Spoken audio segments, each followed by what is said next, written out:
Let's talk retail. State of the consumer, key focus at the World Economic Forum in Davos last week. I sat down with Laura Alber, the CEO of Williams-Sonoma, to discuss how her business has been doing post-COVID. Remember, it boomed during the pandemic when everyone was at home, but the give back post-COVID for categories like furniture and home goods has been rough across the board. Here's what she's seeing right now. It hasn't been that tough. We had a little give back after incredible surge during COVID, but people still love their homes. They're entertaining at home, cooking at home, and the home is still the most important part of their life. And as we go into 2024, everyone is talking about health and wellness.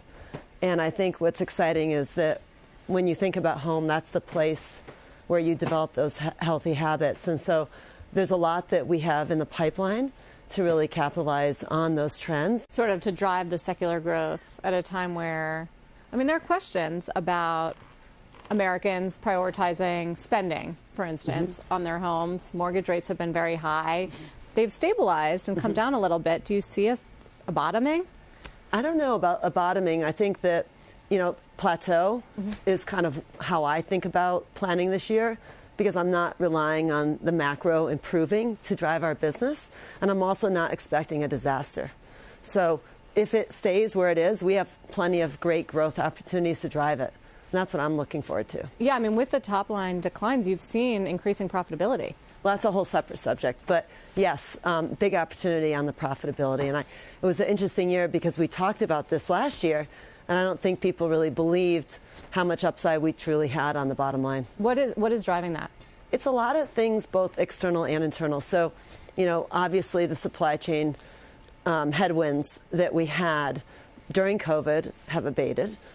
There's new challenges upon us, but those were driving costs of the product up, whether it was the shipping or even just the absolute product price.